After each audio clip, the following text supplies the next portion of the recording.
अस्सलामुअलैकुम।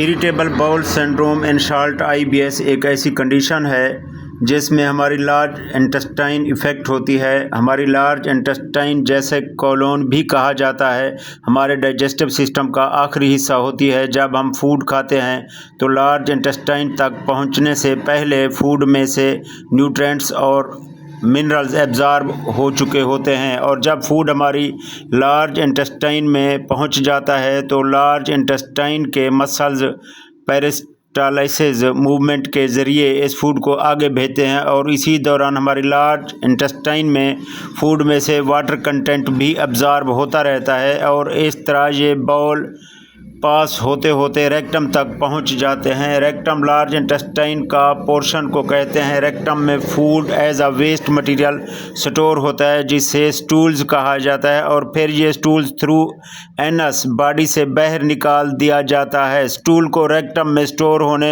और बॉडी से बाहर निकालने के लिए नॉर्मल वाटर कंटेंट की ज़रूरत होती है। अब अगर लार्ज इंटेस्टाइन में पेरिस्टाल्स यानी मसल्स कंट्रैक्शन बहुत तेज़ी से हो रही है तो फूड में जो वाटर कंटेंट है वो ठीक से एब्ज़ॉर्ब नहीं हो पाता, जिसकी वजह से स्टूल पतला बनता है और पेशेंट को डायरिया यानी लूज़ मोशन रहते हैं। जबकि अगर पेरिस्टाल्स में बहुत स्लो हो रही हो तो फूड में ज़्यादा से ज़्यादा वाटर कंटेंट एब्ज़ॉर्ब हो जाता है, जिसकी वजह से स्टूल सख्त बनता है और पेशेंट को कंस्टिपेशन यानी कब्ज़ की शिकायत रहती है। इरिटेबल बाउल सिंड्रोम के पेशेंट या तो डायरिया या फिर कंस्टिपेशन का शिकार होते हैं, या फिर कुछ मरीज़ों को ये दोनों कंडीशन वक्फे वक्फे से रहती हैं। इसके अलावा IBS के पेशेंट में गैस ब्लोटिंग देखने को मिलती है। IBS की बहुत सारी काजेज़ हो सकती हैं, जैसा कि ज़्यादातर केसेस में लार्ज इंटेस्टाइन के मसल को कंट्रैक्ट करने वाली नर्व्स में कोई मसला होता है, जिसकी वजह से हम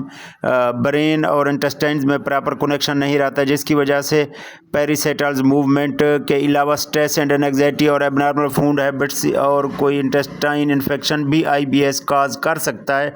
ट्रीटमेंट IBS को ट्रीटमेंट करने के लिए पहले देखा जाता है मरीज़ को किस वजह से बीमारी है। जैसा कि अगर मेरी स्ट्रेस में है तो स्ट्रेस से निकालने के लिए ट्रीटमेंट दी जाती है। अगर फूड हैबिट्स ठीक नहीं है तो फूड में चेंजेस करवाई जाती हैं, और ज़्यादा फाइबर वाली डाइट, अगर डायरिया रहता है तो पहले सेटल्स को स्लो करने वाली ड्रग्स दी जाती हैं, और अगर कॉन्स्टिपेशन रहती है तो पेरिस्टाल्स को फास्ट करने वाली ड्रग्स दी जाती हैं।